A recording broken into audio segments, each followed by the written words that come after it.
এই বিচ্ছিরি সর্দি কাশির মধ্যে জাস্ট কিছু খেতে ইচ্ছা করছে না, তোমাদেরও কি এরকম হচ্ছে? তাহলে এই রেসিপিটা কিন্তু ঝটপট বানিয়ে নিও। কিছুই না, প্রথমে সাদা সর্ষে কালো সর্ষে পোস্তটাকে ভালো করে ভিজিয়ে নাও আর আদাটাকে কুচিয়ে নাও। এখানে টমেটো কুচিটাকে ভালো করে পেস্ট করে নিতে হবে। আর মাছগুলোকে হলুদ নুন আর সর্ষের তেল দিয়ে ভালো করে মাখিয়ে কিছুক্ষণ রেখে দাও।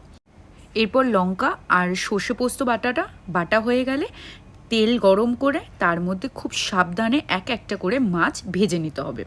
মাছ ভাজা হয়ে গেলে ওই তেলের মধ্যে আরেকটু তেল অ্যাড করে তার মধ্যে কালো জিরা ফোড়ন দিয়ে দিও, আর অ্যাড করে দাও আদা কুচিটা, তারপরে দিয়ে দাও টমেটোর পেস্টটা।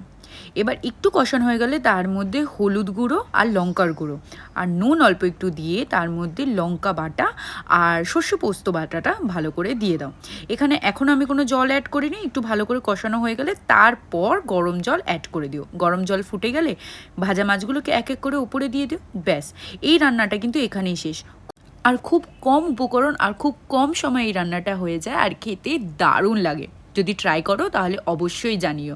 আর রান্নাবাটিকে একটা ছোট্ট করে ফলো আর লাইক করে দিও।